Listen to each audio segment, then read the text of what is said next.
Au pied des montagnes de l'Hindu Kush, Peshawar, la capitale culturelle des Pashtuns. Un peuple qui vit à cheval entre deux pays, le Pakistan et l'Afghanistan. La légende affirme que les Pashtuns cultivent deux passions, les armes et le cinéma. Chaque année, Peshawar produit une trentaine de films et des centaines d'heures de séries télé. Un penchant que les talibans ont proclamé haram, péché, car selon eux, il pervertit les valeurs du Coran. Depuis le début de l'année, une guerre sainte est déclarée contre tous ceux qui préfèrent les salles obscures aux prières des mosquées. Mais il n'y a rien de péché dans ces films, c'est juste des films d'action avec des acteurs à grosses moustaches. Les menaces sont mises à exécution de préférence le vendredi, jour de la grande prière. Le 22 mai dernier, une voiture piégée explose dans Cinema Street, la rue des cinémas. Bilan, 10 morts et 75 blessés. Depuis, les attentats se sont succédés et ont fait plus d'une soixantaine de victimes.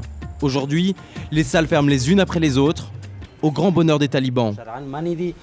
Les attentats sont un moyen pour nous de faire comprendre que nous n'acceptons plus le développement de lieux de perversion comme les cinémas. Cinema Street, quelques semaines après l'attentat. Nous sommes retournés au Tasvir Mahal, le palais des images, un des cinémas visés par les talibans. Les travaux de reconstruction ne sont toujours pas terminés et les employés qui ont réouvert vivent dans la crainte de représailles. La police est encore venue nous prévenir qu'il y avait un risque d'attentat-suicide aujourd'hui. Le manager, présent au moment de l'attentat, tient à nous faire rencontrer un de ses machinistes, gravement blessé par l'explosion.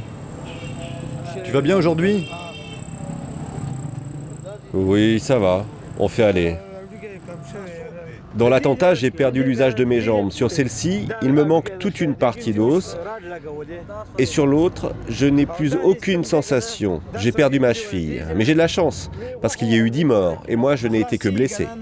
Très vite, le ton monte. Ici, les talibans ne sont pas appréciés. Ces gens-là, ce ne sont pas de vrais musulmans. Que Dieu les chasse du Pakistan.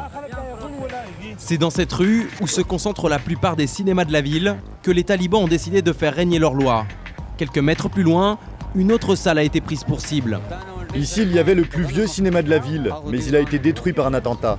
Menacés de mort par les talibans, les propriétaires ont préféré vendre. Du coup, un centre commercial s'élèvera bientôt sur ces décombres. J'ai travaillé 18 ans ici. C'est triste, les cinémas ferment, les uns après les autres. La ville comptait 21 cinémas. Aujourd'hui, il n'en reste plus que 14. L'objectif des talibans est d'en finir avec le commerce de ces films, tous jugés impurs. Les explosions ont touché tout le monde, même notre magasin cet été. Ils sont en train de détruire tout le quartier, tout le monde a peur. Les talibans ne supportent pas les films pashtuns. Ils disent que ce sont des films X parce qu'ils montrent des femmes qui travaillent, des infirmières, des médecins, et ça, ils ne supportent pas. Dans les films, les actrices tiennent un rôle central, toujours bien en chair selon le critère de beauté pashtun. C'est pour elles que se battent les hommes, au final récompensés par des danses endiablées. Mais les baisers sont interdits et les scènes d'amour, pudiquement suggérées.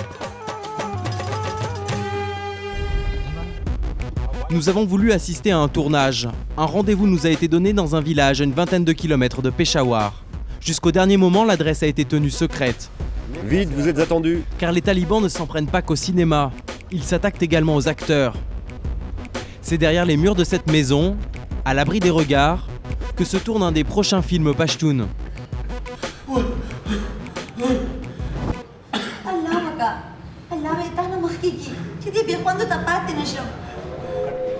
Le réalisateur, Tariq Jamal, est un des plus connus de la ville, un des plus menacés aussi.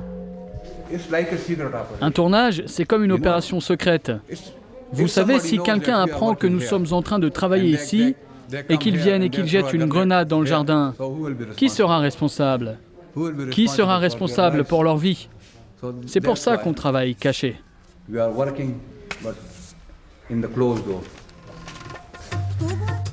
Des acteurs qui continuent d'exercer leur métier, malgré les moyens dérisoires, malgré la peur et les pressions. C'est très dur pour les femmes. Ils s'imaginent les pires choses sur les tournages. Qu'on soit chanteuse, actrice ou présentatrice, ils nous considèrent comme des prostituées. Action. Comment les islamistes justifient-ils une telle violence contre le cinéma ? Début de réponse dans l'une des écoles coraniques les plus radicales de Peshawar. C'est de là que sont sortis de nombreux moudjahidines qui ont combattu en Afghanistan. L'imam nous accueille et nous fait l'honneur d'une visite. Voici notre professeur de loi coranique. Pas question de sortie cinéma pour les 300 étudiants.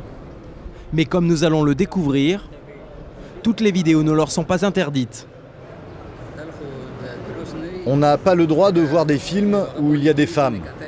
C'est considéré comme un péché. Mais on peut regarder les vidéos de Moudjahidine. Hein. Il y a donc image et image, une subtilité que nous décrypte l'imam. Pour nous, les films et les armes, c'est la même chose. Il y a de bonnes ou de mauvaises raisons de s'en servir. Si un DVD ou une Kalachnikov participent à la défense et à la reconnaissance de notre religion, alors nous en bénissons l'usage. C'est sur ce type de discours que s'appuient les terroristes pour justifier les attentats. Une rencontre a été organisée à la sortie de Peshawar. Derrière ce mur commencent les zones tribales, une région interdite aux journalistes et qui sert de base arrière aux talibans. L'homme qui nous attend sur le toit se présente comme porte-parole d'un des groupes talibans les plus violents du Pakistan, le Tehrik-e-Taliban. Pour eux, tout ce qui est contraire à la charia, la loi islamique, doit être combattu et détruit. Nous ne commettons des attentats que sur les lieux de grande perversion, comme les cinémas. Selon le prophète, lorsque vous voulez combattre un foyer de perversion, vous devez d'abord faire comprendre à ceux qui pêchent la gravité de leurs actes. C'est ce que nous faisons. À chaque fois, nous envoyons un message d'avertissement où nous expliquons quels sont les péchés reprochés et les conséquences s'ils continuent. Et s'ils ne veulent pas comprendre, le prophète nous autorise alors à recourir à la force. La rencontre aura duré quelques minutes, le temps de rappeler qui fait régner l'ordre sur Peshawar. Ironie de la situation, c'est à quelques centaines de mètres que se cache un couple d'acteurs à qui les talibans ont promis la mort. Depuis la fin de leur carrière, lui a ouvert une épicerie, elle est devenue couturière. Un groupe d'hommes m'a arrêté dans la rue. Ils m'ont montré une vidéo sur leur téléphone portable. Ils m'ont dit que la même chose m'arriverait si je n'arrêtais pas de faire l'actrice. Sur l'écran, on voyait un homme en train de se faire décapiter. Après, quelqu'un lui ouvrait le torse, alors qu'il avait les mains attachées dans le dos. Qu'est-ce qu'on pouvait faire? Du coup, on est obligé de rester à la maison. On a ouvert une boutique et je vends des bonbons aux enfants. Avant l'arrivée des talibans dans la ville, nous étions heureux, nous avions une vie normale. Depuis qu'ils sont là, on est obligé de vivre comme ça. La vie est devenue un cauchemar. À coups d'attaques suicides et de menaces, les talibans tentent de mettre la ville sous leur coupe. L'armée, quant à elle, vient de lancer plusieurs opérations dans les montagnes environnantes pour libérer Peshawar de l'emprise talibane. Prise en otage, la ville retient son souffle et attend l'issue de cette bataille incertaine.